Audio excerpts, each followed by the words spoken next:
Welcome, everyone. We are live. Marcia, hello. You're here. It is good to see you. Today, what are we talking about? We're talking about shopping addiction and the origin, how to fix it, but most importantly, how to deal with it using the law. And so we may as well start at the beginning. We have to differentiate. So I am going to go in here and pull up definitions. Because that's important. Addiction definition.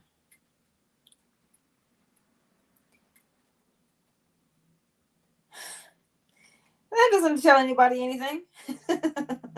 It really doesn't. It says the fact or condition of being addicted to a particular substance, thing, or activity. Right? So, what does that sound like? A habit, a thing that you've done the same way every time. But they don't just start on their own. Habits and addictions, the habit is here, right? It starts here with that thing. And then it has to correspond in your body. So you physically have to do something, right? So, habit, addiction, but they're the same. I'm going to explain more. So, something happened way back in the day that caused you to react, right? Something caused causation, something caused you to do something. Okay. And that thing that you did was a way to cope with the cause. So if you did something and then you bite your nails, that thing happens again, you bite your nails. Because remember, your body remembers what's happening.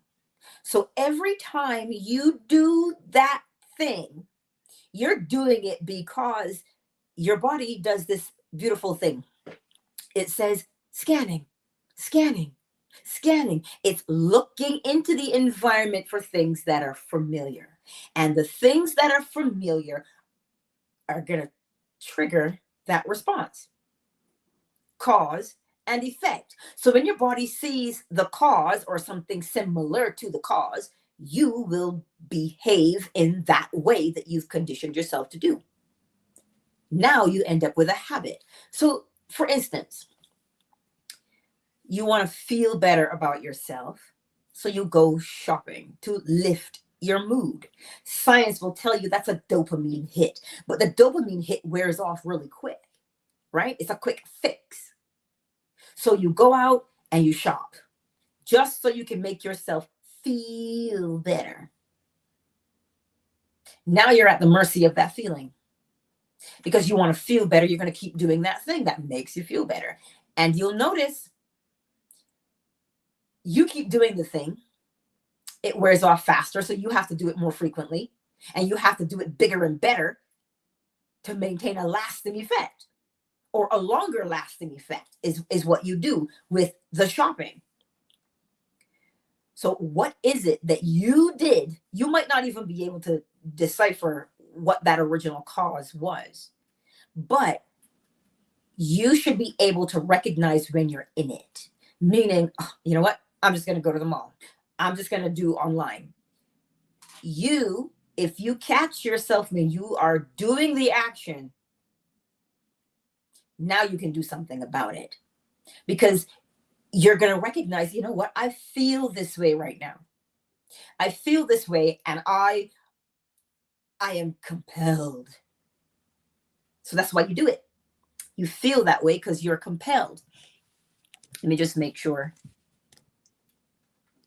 that my volume is up all the way. Right? I'm using my iPad again today. But then you get the desire to do the thing that makes you feel better. Before you commit to doing it, stop. Just stop and ask, okay, where am I and what am I doing? Polarity. Because you want to get to the root of it. Because in order to get to the root of it, you have to change the cause. You see, cause and effect go together. There's no hole, there's no void. You're doing something, something is going to happen. So if you want that something that's going to happen to change, you have to do something else. So if you know what it is you're doing and why you're doing it, what is the compulsion?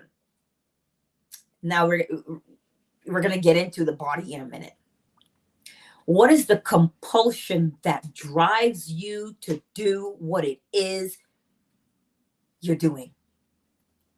So it's shopping. You can equate shopping with anything else, but we'll get into the physical part in a minute.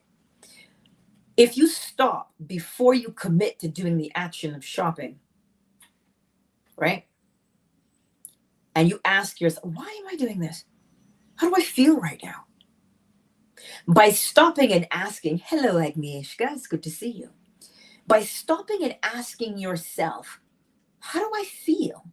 Before you commit to doing it, before you commit to swiping the card or putting add to cart, ask yourself, why am I doing this? What you are doing is an effect. Because causation is at work here. So when you stop yourself and you say, okay, look, I actually feel bad. I want to feel better. Well, now we can get somewhere with that. You want to feel better. And you know, based upon prior experience, if you spend $100, you'll feel good for like 20 minutes, if that. If you spend $300, you're going to feel better for 24 minutes. You spend more than that, you're going to feel good for maybe about an hour. Then what? Here comes the remorse. You judge yourself and you beat yourself up. Oh my God, look at how much money I just spent. How am I going to manage that? Maybe you didn't say that. Maybe you just felt, oh my God, why did I buy that? I don't need it. And you start to feel what? Guilty. And now that you feel guilty, what do you want to do? You want to make yourself feel better. And so what do? You shop some more.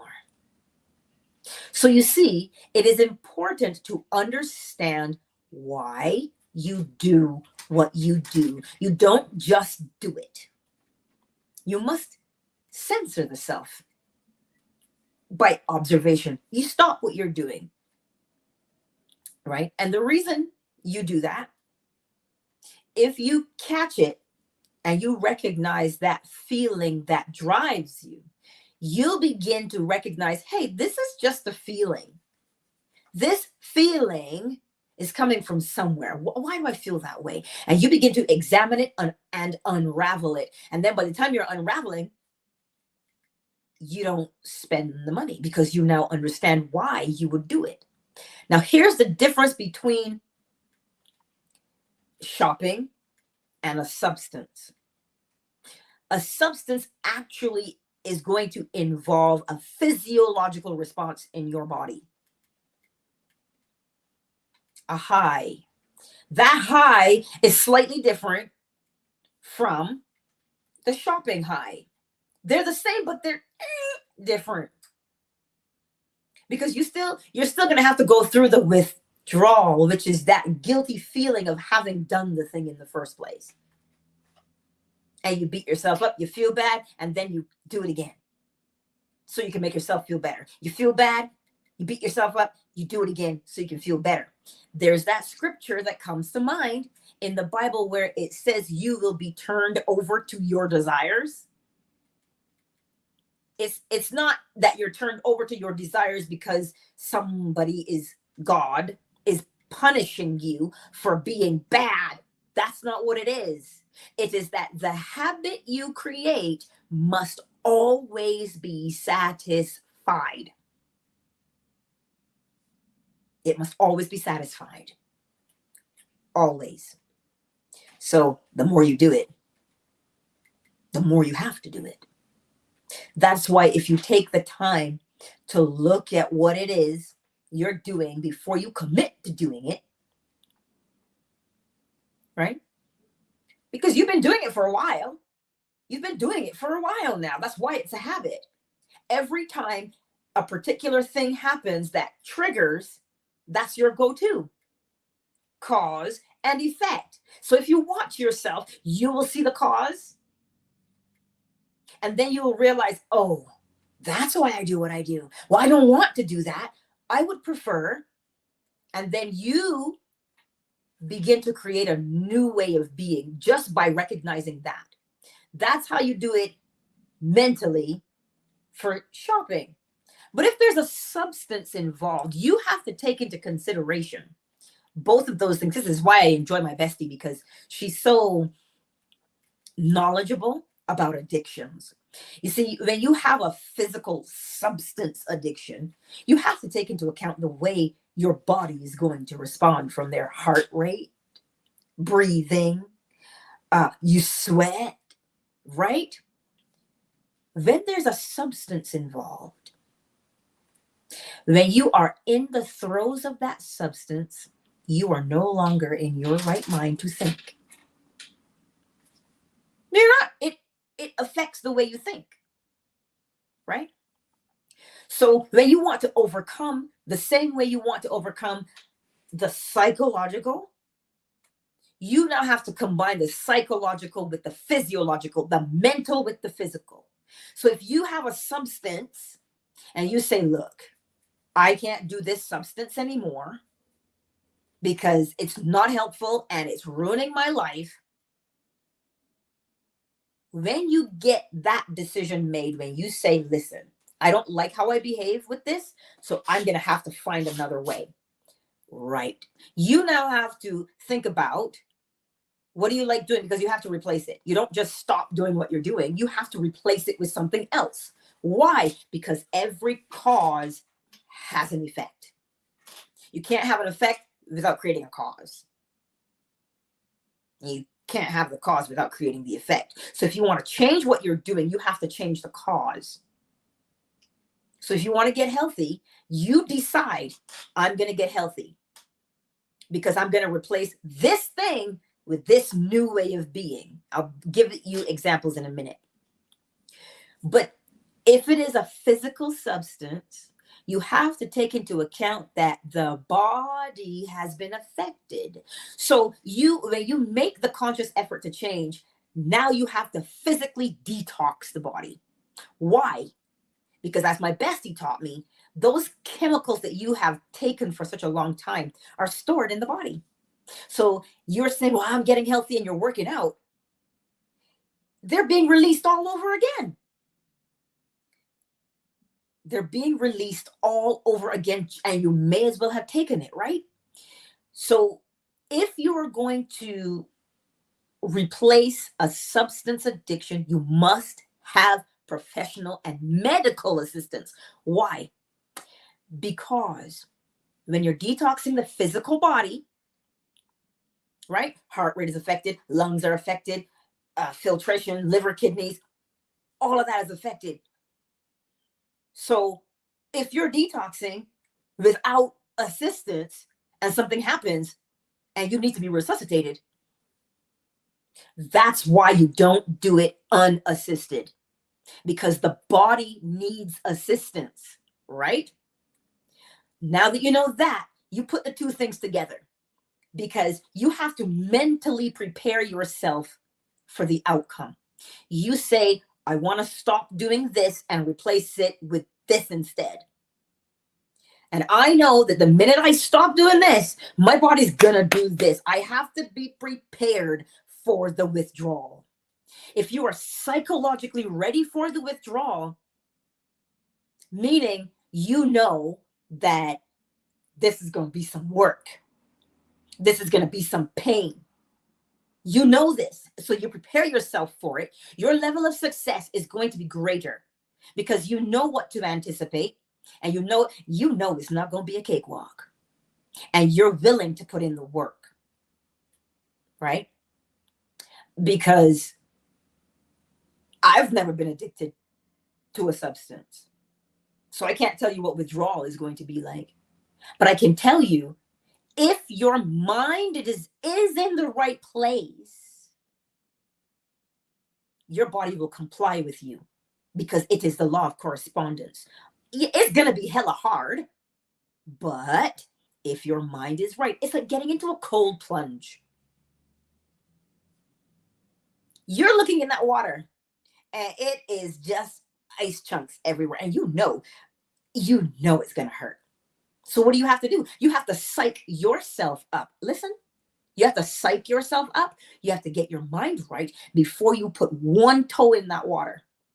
Because if you spend the time to psych yourself up and put your toe in that water, you'll submerge your whole body.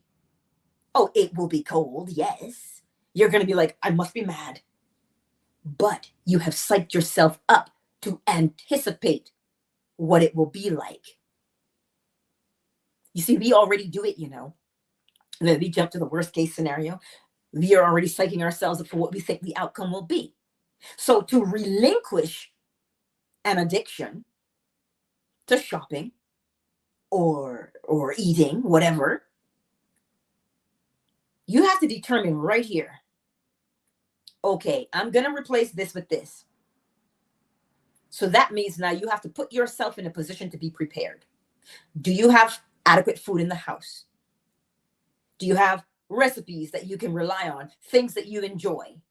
Do you have those on hand? Why? Because when you find yourself in a position of being triggered, you have already prepared yourself for your success.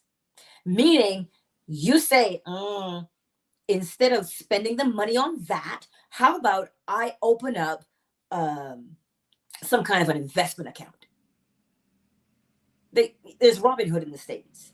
So if you have that and you say, look, I was going to spend that much money there, but what if I invest it here instead? You have to replace the thing with something else. And you have to do that every day, consciously. Cause and effect, right?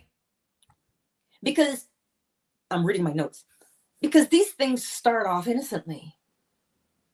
They just start off as you responding to a stimulus as a way to cope. And then because your body is in that survival mode, it is always looking for it. So anything that kind of sort of matches that as a trigger, you will respond the same way. So now you have to recondition the body. You have to tell it how to behave now in the face of whatever that thing is. So step one is, why are you doing it? So when you catch yourself with the desire, the compulsion, I must stop. Oh, Angela, you've never been addicted to anything in your life, so how can you say it's easy to stop? I'm not telling you that it's easy to stop. I'm telling you that in order to change a pattern, you must disrupt the current pattern. So stopping before you do it is a disruption to the old way. When you disrupt the old way, you begin to see your way forward. This is law. It is law.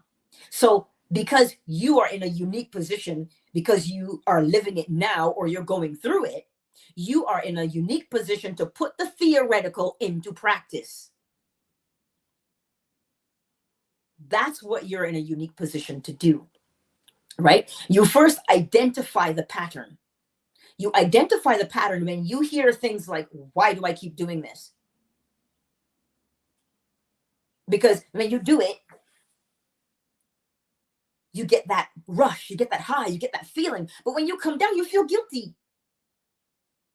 And when you feel guilty, you beat yourself up and you say, well, what's the point? I'm never going to change. So I may as well just continue as I am. But then every time you do it, you feel bad. Well, there's no point to changing. I'm this way. I may as well stick with it because this is who I am. And you do it again and you beat yourself up. You see, the pattern keeps going.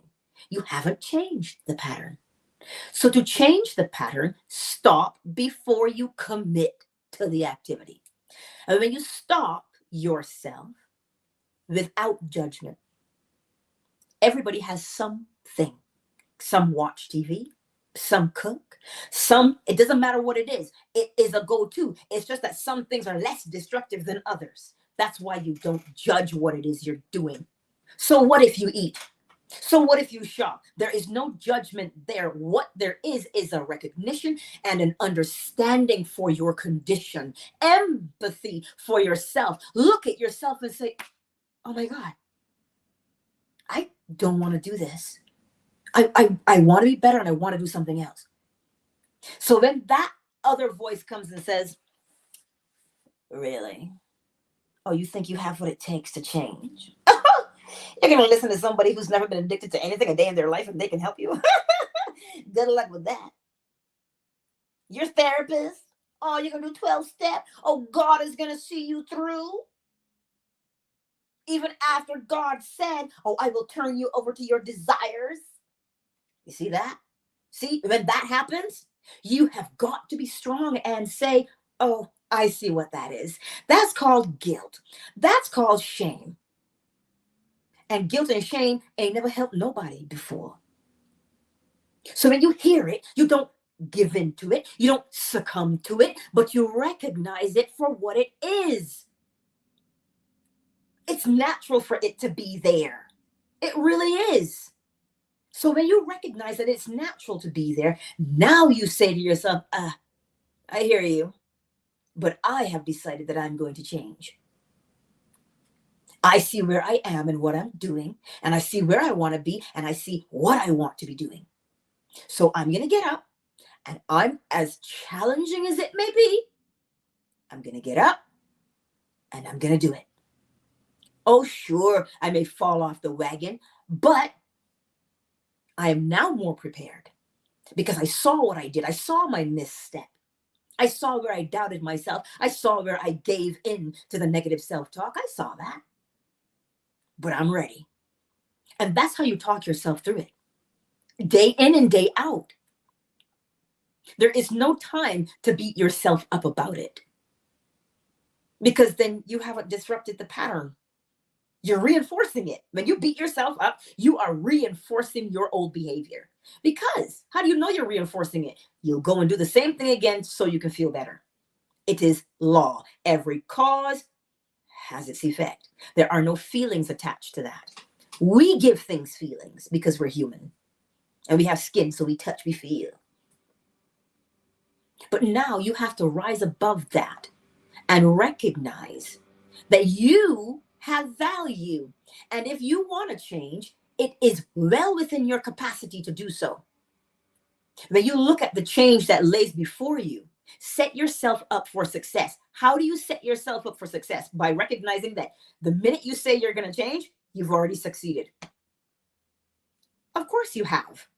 You're the one who saw the pattern and said, hey, I don't like that. I want to change. You are already successful because you recognized it. The second step is don't judge yourself and don't beat yourself up. Oh my God. I have been trying to change for 6 years. Make it 6 years and a day. But you get up and you do it. Because sooner or later, you're going to see why you stumble. Then you see what causes you to stumble. It becomes a stepping stone for you instead of a stumbling block. But if you beat yourself up, you will never see it. That's why you have to have empathy for yourself. That's why. You can't let that beat you down. You have to get up. And yes, I'm saying it from right where I'm at, as never having to fight my way through an addiction. But what I'm telling you is, use the law, and the law will strengthen you and reinforce you to get you through it. That's what you do. Instead of hearing, well, you can't get through this without Jesus. Has Jesus ever been through an addiction? Oh, but you're willing to listen to Jesus, who's never been through an addiction. He's only been tempted in the desert by the devil. But he's never been through an addiction, but you're willing to listen to him who you've never seen. And I'm going to sit here and tell you the law, and you'll scoff at what I have to say without having tried it for yourself. I'm giving you the theory, You now have to apply it to your life.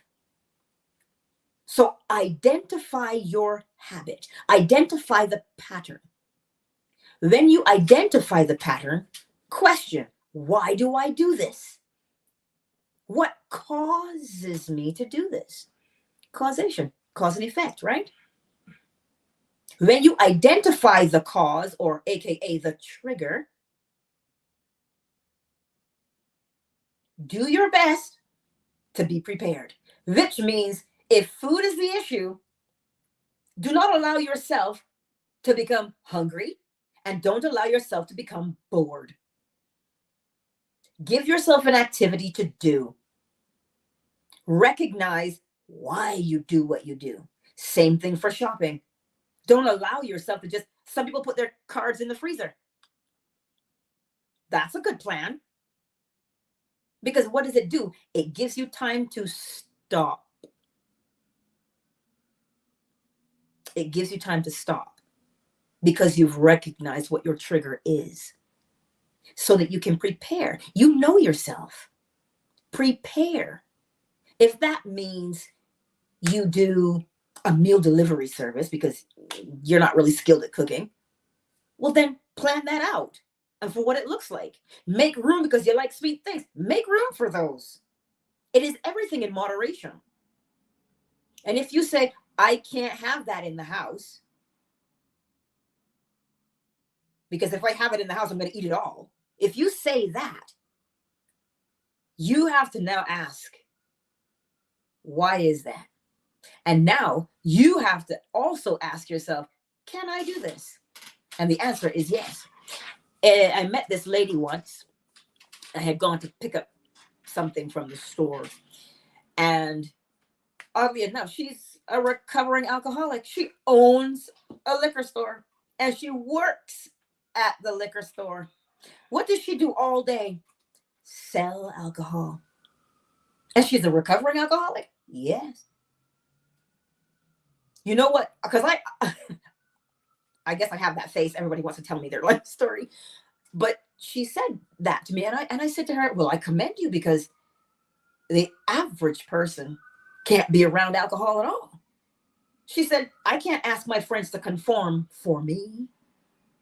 If they want to go out and I want to go out with my friends, I should be able to go out and have a good time with my friends and not drink. And I want to be around for my children. So she replaced why she drank with why she wanted to live. You see the difference between those two things? You have to replace it. First, you need to recognize why you do it. Why are you doing it? And then choose another activity.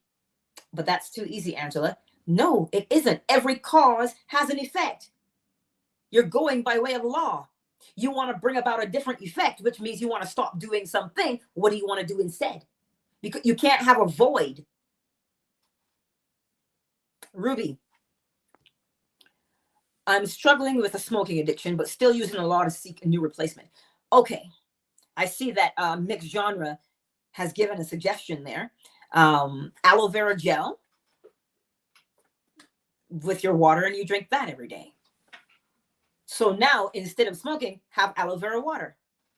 Instead of smoking, what activity would you like to do? Why do you smoke? Let's break it down here right now, because there's not many of us. Ruby, we have time. Why do you smoke? Let's break it down and apply the law in real time. Let's take theory and make it practical. Why do you smoke? I'll have a sip of water while you type. Like a little hamster. I know, I'm like a little hamster, I know.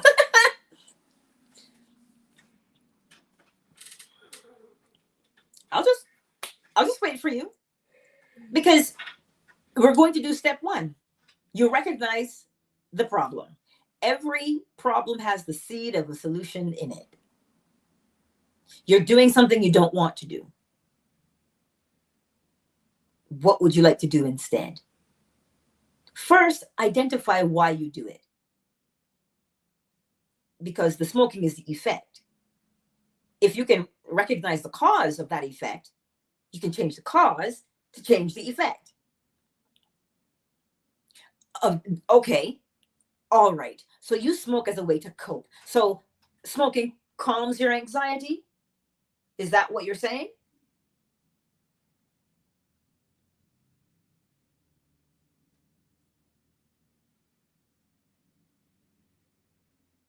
Well, I'm just, yeah. If you, yeah, well, she answers that, we'll be able to go from there. Right. So, what's the problem? The problem is anxiety. That's the problem. So, what is the solution to anxiety? Something that is calming. So, what other calming activity can you do? Normally, smoking would involve hand to mouth. So, you can replace, oh, I wish my bestie were here. You can replace something in the hand. Stress ball, maybe, right? So instead of going outside, remain inside. You can walk. You can use a stress ball. What are we doing here? We're recognizing that there's anxiety and we want calm instead. So what is a calming activity that you can do? Right? This is how we replace one for another. But we're not just replacing one for another because we can. We're replacing, in actuality, anxiety, calm. So now let's dig a little deeper. You don't have to go into details, Ruby, but do you feel when the anxiety comes up? Do you feel when that's coming on? Because that's also going to be another way to help you. If you can feel it come on, yes, Queen Red Pill. A lot of people say that, but you know the scientific reason? Sucking. Sucking actually physiologically calms the body down. Babies are the prime example of this. So science says that sucking calms. So that's why, right? I guess that's why prostitutes are so calm. Hey, stop it. You're a bad boy. Bad boy. Ignore that. I was thinking the same thing, but we won't digress. The aloe vera is a great healer. It heals your throat, lungs, and nerves. Yes. Oh, mixed genre. I'm glad you said that, because remember earlier when we started speaking and we were talking about substances, that substances have to be detoxed from the body because they still linger, right? So when you want to, for instance, the quitting smoking, that's why the aloe would be a good idea, because now you can flush the body, you can detox the body, so that when you start moving and being more physical, the nicotine is not still leaching into you and giving you the buzz, giving you the high, giving you the whatever sensation it gives you. So yeah, mixed genre, that's brilliant. The physiological body needs to be. Aloe help with getting rid of the toxins by making you poop, or yes, it can do that too. So aloe will help you with bowels. It will help you with repairing like damage, because it has that mucus, so it'll soothe, right? Doesn't sweating also help get rid of it? Yes, it will. So because when you're moving more, so sweating like will help you. Is it also kind of like a fever? Because when you sweat to get rid of it. You could. Sometimes a fever is induced when you detox. That's why I mentioned, sorry, you're having this conversation. Yes, sometimes sweating can induce, detoxing can induce a fever. That's why I mentioned, if you're going to be detoxing from hard drugs, don't do that on your own. You go get medical help, because if you need to be resuscitated, you can be, right? So, let me go back here. Oh, hey, Cyber. Cyber says he didn't get the notification. Then go back, Cyber, and hit that bell again. Ruby, yes, it's anxiety, especially when I get overwhelmed. I started back my art and design. I noticed that I am struggling more at night. During the day, I've been trying to detox of substance. Okay, we can do something with this. Let me get my notepad because writing helps me to see things. So you say you brought back the art and design. You see, you're replacing one activity for another. What causes you to struggle at night? Can you answer that question for me? Because during the day, you're replacing the activity with art and design. Art and design will help you to calm yourself naturally because A, is something you love doing. B, you're good at it, right? And so it just helps to soothe you. So you're replacing one thing for another. So you recognize what it is. And you are replacing it with something calming. But why at night? Why at night? Queen Red Pill, again, yes. Because they tell you it's the sucking, right? It's the sucking between mother and child when lactation, right? What's the thing that some parents give babies that they suck on? Pacifiers. Right. Yes. So it's yes. So you've replaced the anxiety with something calming, and you can feel when it's coming on. Because now when you feel when it's coming on, Ruby, you can intercept it. That's what I'm understanding you saying. You can intercept it. See, you have to break the pattern.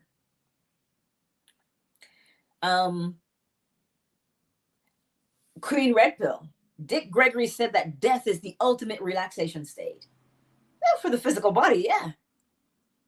But your consciousness is always going to be there. Because if there's no body, there's no tension. Right? And so Neville Goddard says the same thing too, like that state akin to sleep. When you're there, when you're asleep, tension is eased in the body because pain is relieved. This is why anesthesia is that deep sleep. You're not even sleeping. You have a nightmare. Well, that too. That's a different sensation. But does that make sense? So I'm just waiting for Ruby to type and tell me. Actually, Ruby,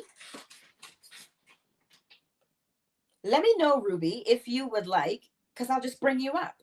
I'll invite you as a guest so you can talk about it, and we can. I think that's a great idea if you're open for it. You don't have to be on camera. You can turn the camera off if you don't want to be on camera.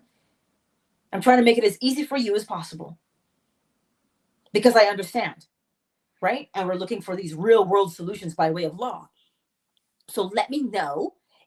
I'll do this and copy, and then I'll do this, and I'll do that. So memories. See, always a cause, isn't there? Always a cause. Now I'm going to make a blanket statement. With loss, so Ruby, spend a lot of time. Remember, I taught you guys how to tap here on the center of the breastbone. To tap here, that's the sea of chi, right where heart, lungs are. So if you come up in here, you push on it, you bring it up, that will help you to open up the lungs. Because of grief, there's a knot right here, an energetic knot. You can actually feel it because it's hard to inhale, exhale. There's that. Right? So if you spend some time doing this at night before part of your bedtime routine, just doing this to get up in here, you'll be able to breathe a little easier and it will help you to relax your body. Then you do that, right? Because it releases the stuck energy from right here at the lungs, right? So you can have a nice deep breath. Also, let me stand. Yes, I'm wearing pants. So under the diaphragm, like under here, because you have the ribs, And there's that little tiny, if you're going to do the Hamlet maneuver, you want to be above it. And I call it xiphoid process, I'm sure. But come up under here, solar plexus, Ruby. And if you massage it, it might hurt you because you're not massaging the bone. You don't do that. You go just below it.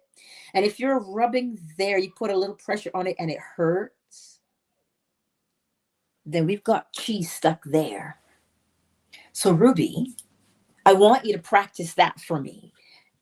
In the evenings, whenever you get a chance and you remember, practice just rubbing here. Okay? For 3 or 5 minutes. Just rub here. It might be tender. That's okay. That means you've got a lot of stuff stored there. Remember, the body remembers things. And the best way to help the body to release things is to move it, right? Think about that. So you massage here for a bit, and then you come up and you go here. Yeah? And that's what you begin to do to help you physiologically. Now, you can also do that if the addiction is shopping. Why? Because you are doing something that causes you to shop. What is that? What is that trigger for you? Right? Listen, the root of it is always going to be the same. Cause and effect. The root is always going to be the same. George's addiction it may seem like it's heroin or crack or whatever the case may be, but I can guarantee you the root is always going to be a cause. And that cause may have been trauma. That cause may have been rejection. That cause may have been abandonment. The cause is irrelevant. You just need to know that there was a cause that did what? Created an effect, a behavior in you. So when you find that cause, right? It's the layers of an onion. Cause, effect, cause, effect, cause, effect. It's a circle, not a line. It's a circle. Cause and effect are a circle, not a line. The infinity symbol, think about that. Every cause has its effect, but every effect is cause. And it keeps looping itself over and over. So that's why when you find the cause, right? You begin to peel it back. You say, well, it's anxiety. From where? Right? And you peel it back. And you can peel it back to find what that initial cause was. And then you say, oh, because then you have to remember that the initial cause was a projection from someone. It wasn't your fault. You see, we blame ourselves because as children, we don't have discernment. Oh, but I thought it was just shopping, Angela. The shopping is just the fruit that you pick. But what seed was planted? That's what you're looking for. That's what you're looking for, right? That's how you go back and you figure these things out so that now when you decide, right, to say, well, I'm going to go and I'm going to seek professional help for my addiction, you now have such a clear view of why you did it. You can talk about it. You can be honest with yourself because you know that you're not judging you. You're going to set yourself up for success when you understand that the change must begin mentally. Well, the universe is a mental creation.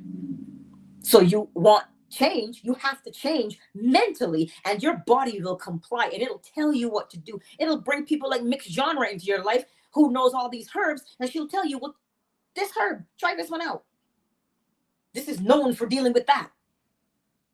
So now you open yourself up for the changes to take place within you.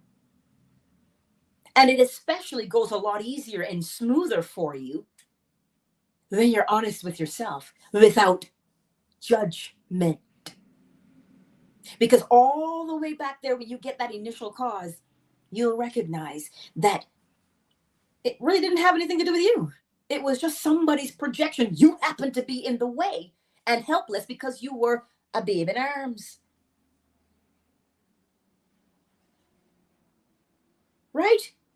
That's what it is. So you see, it doesn't matter what the addiction is. It will always have a cause. Always. When you find that cause and you see it for what it is, and you recognize that it was a response, it happened and it caused you to respond. And if you say, I don't like that response anymore, you're walking on the pathway to success. That's why you must identify it. Name it. Name it. Ruby says there's tears of joy right now. I felt alone, suffering. Oh, Ruby, you're not alone, baby. You got us all here, all 1,600 of us. You got us all here who are focused on the same law. Yeah, 16. You meant 1,600 and not one chat. No. Nope. To say, ooh, you blew up. Oh, they're all here. They'll catch it on the replay. But you're not alone. You have us all here.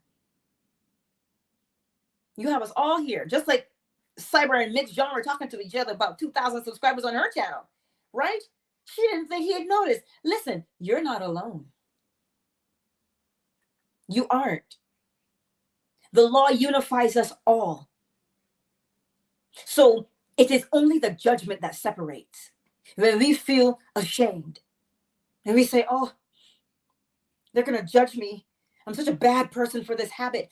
That's the problem. That's why people don't change. And that's why they find it hard to open up, because of that judgment. I have no right to judge you. I don't know your life, what you've come through, what you've gone through. How can I judge you? My role is to open your eyes and help you help yourself. I can't do that if I'm judging you. That's what I'm trying to tell you today. So identify your problem. This is the law of polarity. Where are you now? Where are you polarized? Where are you pointing? What direction are you in? Identify that. And now identify what you would prefer to be doing and where you would prefer to be. You see, it causes you to be honest and it will give you the solution. So if you say, you know, I feel the anxiety coming on and I get so agitated. Well, what's the opposite of that? Well, something calming. So then you now start to think of all the ways you can calm yourself. Well, there's yoga, there's Pilates, there's swimming, there's dancing, there's art. And you begin to what? Rediscover your hidden talents that you've buried so long ago. That's why you could go back, Ruby, and pick up your art and design. That's why you can go back and do it. Because it became submerged underneath the habit that you were doing for so long. You see, a habit overshadows everything because it is the focus point. It is where you're polarized. So you have to do it. Right? Ruby, you have to get in contact with, I'm wagging my finger. I don't want you to think that you're not good enough.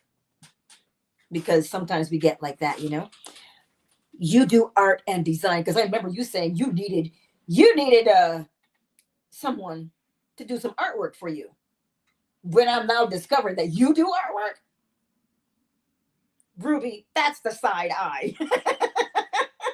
You do artwork. How are you gonna be looking for somebody to do artwork for you when you do it?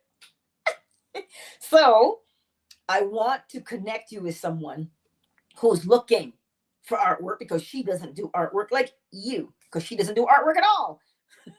So I'm going to do those two things. So let me see. Ruby, I do believe I have your email. Yes. And I have hers. I'm going to send an email and CC you both on it so you can communicate. Yes, Ruby, because you do art and design. So don't tell me, oh, but I'm shy.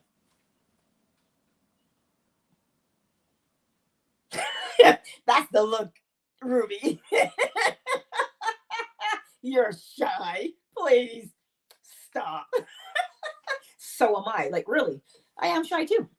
But you hear what I'm saying? Look at how you rediscovered. Well, let me pick this up again and do it. Why would it come up again? Because you turned your direction. You turned yourself in the direction of what? Healing, Ruby. The minute you said, oh, you know what? Art would really help me to soothe myself. The minute you turned your attention away from towards calming, coincidentally, artwork popped up. What a coincidence. So wherever you're going to point yourself, you will get ideas that just seem to trickle out of the sky. That's what I'm trying to tell you. Right? Mixed genre. Nobody with a good heart is a bad person. They may make bad choices, but their hearts won't allow them to go to the extreme end of actually being bad towards others. I agree with that. Intent is everything. Yes, mixed genre. Intent is everything. Because you see, we all have the potential for something, right? We do. We all have the potential for something. And so when you recognize your potential, you now have a decision to make. Do you want to use it as a benefit to you? Because if it benefits you, it's going to benefit others. If it harms you, well, then it's going to harm others. But of course, as within, so without, right? So that's why it's important to first recognize what the pattern is. Recognize the pattern. I'm going to write this down. Recognize the pattern. Yes? Why is it there?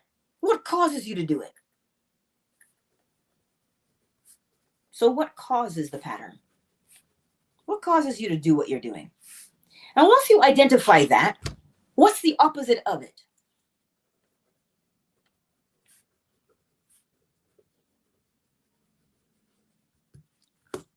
Then you do the opposite. Well, but of course, if you're anxious, what's the opposite? Well, then you need to be calm, right? So if you're looking towards calm, you will find things that help you to be calm. So how do you equate that to spending? Spendthrift. You're always spending to make yourself feel better. So what is the opposite of spend? Save. So where do you want to save? So you don't just want to save, you want to save on nitrous oxide. What? So you want to invest. Get a return. Because I tell you, when you begin to see, because think about it, it's a matter of perspective. When you spend the money and you're like, oh my God, I just spent how much money on that? I barely even use it anyway. What's the point of having it there? Oh, because I can be cool. And you feel bad about yourself. Right? So if you feel bad about yourself, you go and you spend more. But now what if you invest? You're still spending, but the perspective is different. You're not just spending because you can. You are spending with discernment. You are spending with a wise choice. So you see, you're still spending. It's just a matter of your perspective now. Are you investing? Neville Goddard says, invest. He says to invest in yourself. So you recognize the pattern of spending, and you recognize what caused that pattern, and you choose the opposite of it. So the opposite of spend is to invest, save, invest. So now because you've pointed yourself in that direction, you may hear about something. And here's the thing.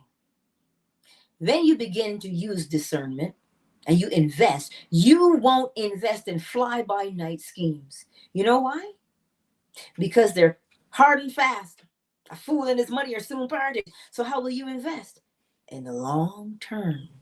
Because you will understand that every cause has an effect and every effect is cause. And that's what will allow you to choose wisely when you invest instead of just spending. Because the guilt and shame that comes with, oh my God, I just did that, as opposed to, oh my God, I just invested and look at how much it grew. One of those things is going to make you feel real good. And the other is going to make you feel bad and make you spend more money, more money, more money. Shout out to a living color. Right? So that's the process every single time. You're using the law to create your successful change. And you will notice that when polarity asks you where you are and what you're doing, you notice polarity didn't ask you how you feel about that. Because the feelings aren't necessary at that point. Because it's the feeling that got you stuck in the first place to create the habit. You wanted to assuage the feeling as opposed to understand the feeling. Seek to understand the feeling and put it in its place. When you put the feeling in its place, then it no longer has control over you, and it won't make you do something. It won't compel you to act because you'll see it for what it is. Does that make sense? Just let me know. While you guys let me know if that makes sense or not, I'm going to pull up my email because it's in my mind right now. And I'm going to send the email to Ruby. So, Ruby, yep. And there you go. Artist, design, etc.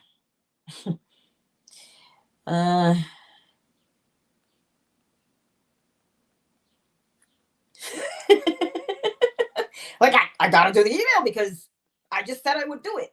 And it's in my mind and I want to remember, so just do it on the fly.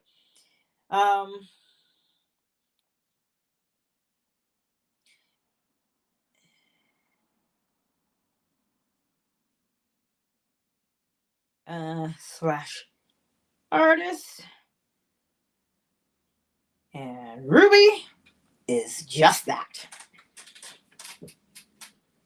Say hello to each other. Angela. Send. Oh, confirmed. So I'm just going to check my sent folder to make sure that everything has been sent. Done like dinner.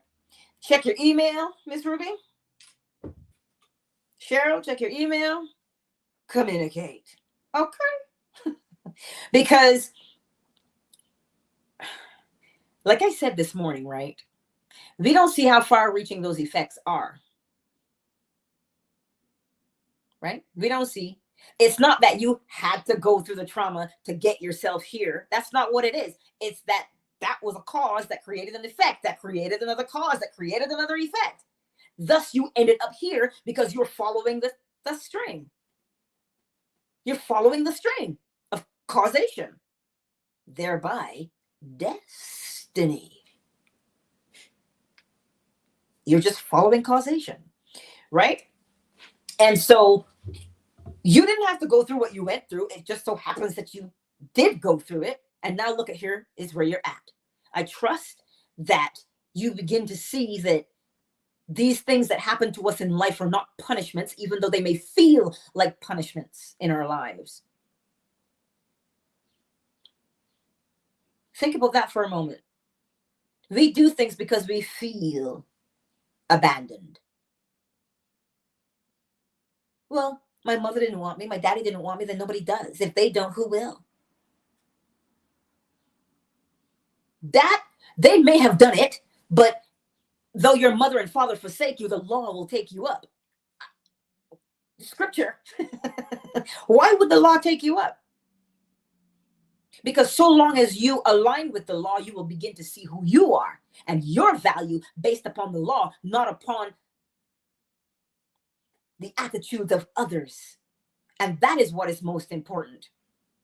Not whether your mother wanted you or did not. Not whether your father wanted you or not. Oh, Queen Red. To end an addiction, what law can you use? Mentalism, always mentalism.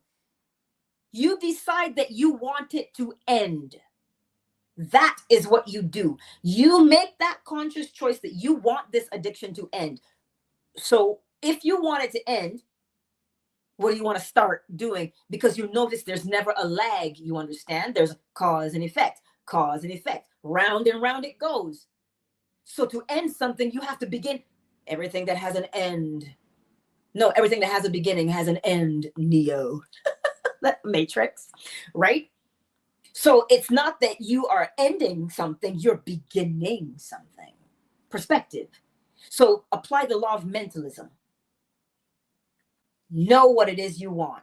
And once you know what you want, then you begin to see the evidence of it. The correspondence, as within, so without, as above, so below.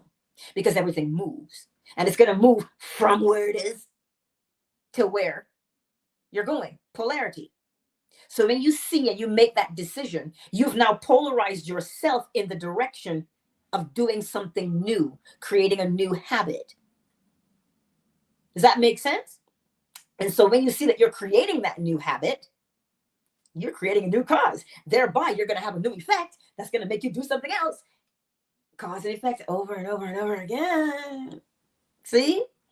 So that's what you're doing to end an addiction. You're deciding. Because once you decide that you want to end it, you must have first recognized it. You recognized it first, and then you say, that will not do.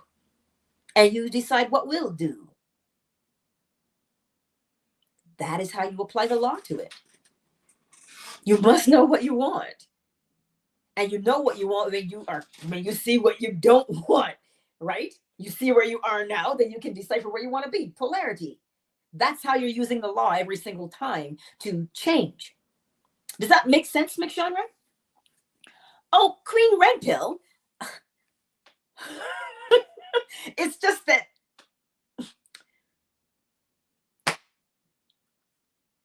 it's because I knew what she did and I knew somebody who was looking. The only other choice was to put the two people together. That was it. That's all I'm doing. It's just by law, you know? But yeah, that's how you overcome these things. And it's not that here I go again with my lack of experience of not having had an addiction. They're not insurmountable. They only feel that way because we don't want to have to deal with the pain, right? It's like pregnancy. Nobody ever tells you that's gonna hurt. Like nobody says that to you, but you do it anyway. And listen, you forget you done it the first time, and you do it 2 more times. Well, shoot, you know. It's just the fear. So once you make up your mind about what it is you are creating, you're creating your sobriety. Look at when you listen to someone who's been sober, they tell you how many days they've been sober, have they not? Where have they been polarized? That's what they're showing you. They're showing you where they're polarized. Sobriety. So they count sobriety. That's what they count. Because that's where they're focused. That's where they're polarized. Make sense? Yeah. That's it. I know we started out talking about shopping, but as I said, they all start from the same place. A cause. Something caused you to have an experience. And because it left an impression upon your subconscious mind, however you interpreted that experience, right? However you interpreted that experience, whether positively or negatively,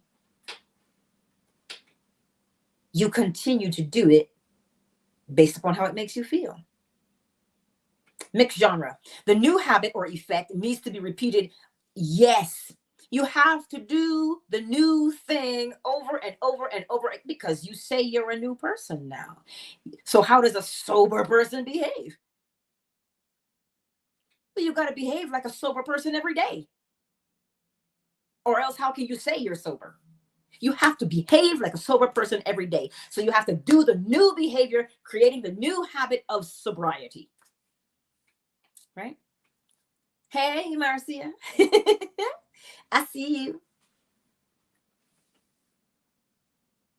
But yeah, Queen Red Pill, and I think a lot of that again has to do with the judgment, right? You don't want to be judged, so you tend to hide yourself, and that's what keeps us stuck. It's that judgment, that shame, that guilt, that you feel so bad about yourself. You feel like a cyclops. You feel like Gollum, so you don't want to go out, right? That's what you feel like. And so you stay indoors, you stay hidden. When in actuality, you don't even look like Gollum, but you've convinced yourself that you do. And now you behave the way you've convinced yourself. So if you look at it, it is all mentalism. You have to convince,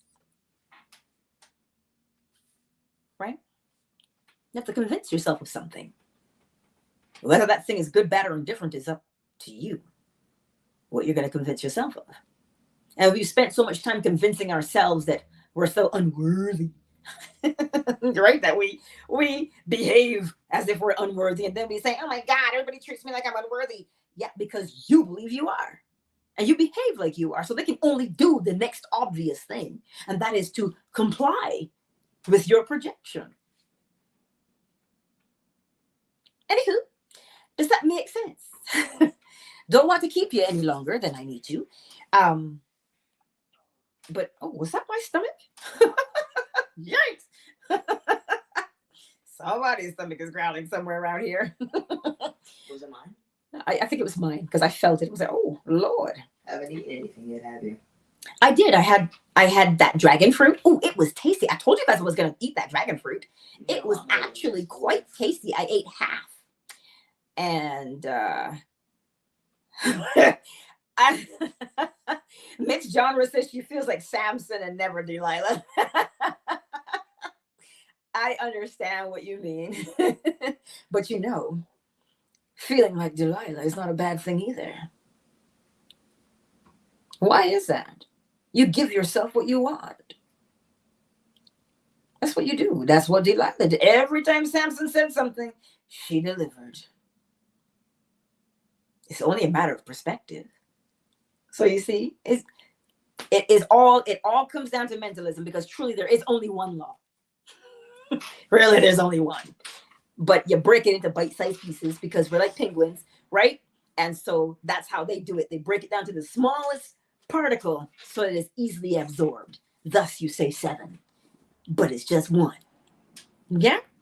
Anywho, that's all I wanted to share with you today. Are there any more questions before we go? I'll take a moment to sip on some water. And yes, it is only water. What else would it be? Well, allegedly, lots of other things look like water, but aren't. Better it ain't vodka. No. Exactly.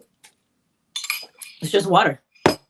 My body can't handle hard liquor. You crazy? Man, I need some better friends. These guys are. So Queen Red Pill. Also, Ruby says, Queen Red Pill, blessed. Oh, see, you guys are so loving in the chat. I love it.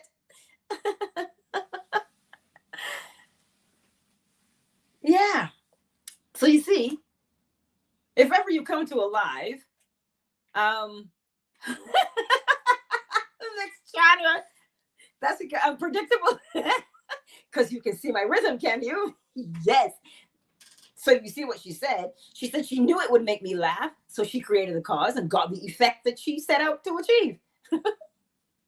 Why? Because she knows I love a good laugh. And that's why. See? You know a man by his habits. Listen, you're using the law every single day.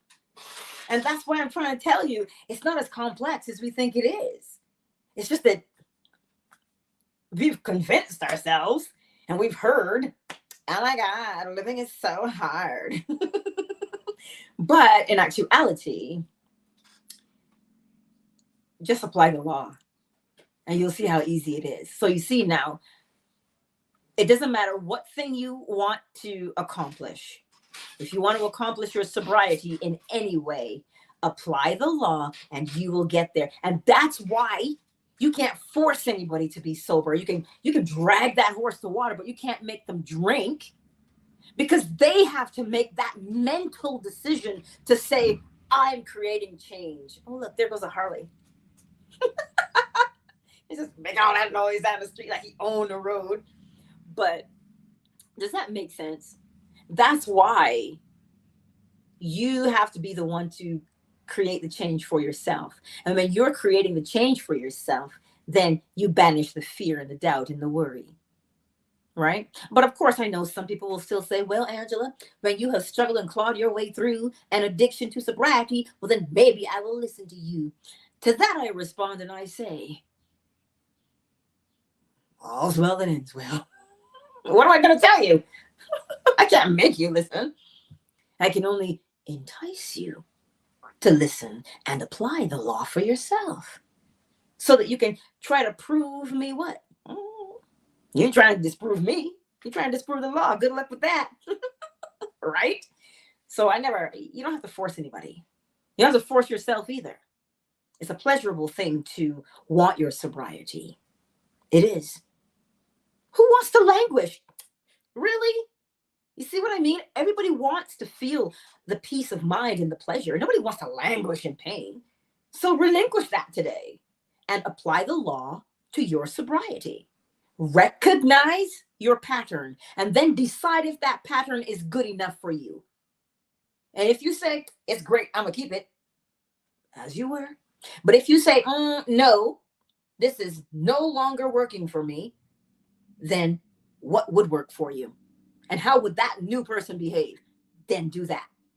And now you will be led to get the kind of help you require. If you need the doctor's assistance because, when you're detoxing from those things in your body, you'll be led to the right one. And you'll come out shining on top. Because you'll be led simply because you're polarized in the direction of sobriety. And you know how you move from the direction of sobriety? Complain and feel guilty and feel bad about yourself and judge yourself. Now you're right back where you started with your addiction. That's why you don't want to complain or beat yourself up or feel guilty or ashamed. Right? Take control of that. Yeah? Anywho, let me read. Marcy has got scripture. She says, when two in one house come into agreement, it is done. The mind and the heart have to agree. I don't even have my bowl out here so I can hit it for you. Woot woot. That's what it is. Facts on facts. And Ruby, yes, she's saying thank you to Mixed Genre for the herbal remedies. Yes. Yeah. Aloe is brilliant, man. So there. That's all I got for you today. That's all I got for you today. So remember this. When you hear that scripture in the Bible that says they'll turn you over to your desires, that just simply means your habit will rule you, because that's what habits are designed to do. Make you successful in whatever direction you choose to go in. It doesn't mean that somebody's going to punish you and beat you up. No. Mixed Genre. Oh, she's telling Ruby, you're most welcome. Oh, mango leaves for real? I didn't know that. I didn't know that. Quite possibly it turns you off. Right? Like the blend. Well, that's I wonder who thought about that. Probably some mother, some old woman who had her head tied like this. And, I wonder how this would work. And mixed up a concoction. You know how we old folks do. That's what it is, right? Anyhow, I thank you for being here and being part of this community. We're at 1,600 subscribers. Good Lord, have mercy. We're doing it. And share. And remember, love each other. Yes, you can love from a distance. It's still love, Care Bear style. From a distance. Sorry. She says, mind you, Yes. Yes. Mix. That's exactly what I thought of. A mixed genre. That's exactly what I thought of when you said to mix the mango leaves, dried mango leaves in the drink. Yeah. So it's a harsh way of conditioning the body to reject alcohol. You're damn right. Listen, the old folks knew what they were doing. They did. They knew what they were doing back in the day. Anywho, I love you all. And you can slide into my DMs if you got more questions. And Ruby and Cheryl, I'll be checking my email to see how y'all gonna do. See? But that's how it is. That's how there's a word, right? For to a title that an old wise woman. She was called a crone because she knew all things, right? Medicine wise, birthing. That's why she was usually a woman. So she was a crone. And they changed that to mean something else, like a hag. You're always nagging somebody. But in actuality, the crone she was like the library. She was like the encyclopedia. She was like the apothecary. She was all those things rolled into one. The crone. Yes, I figured as much. Yeah, you got that raw hands-on, Nick Genre. You've got that raw hands-on knowledge. It's awesome. Yes, it truly, truly is. I love you. Ruby, we love you too. We do. I'm very excited for you. Also, too, you can hook up with Queen Marat because she quit. She sure did.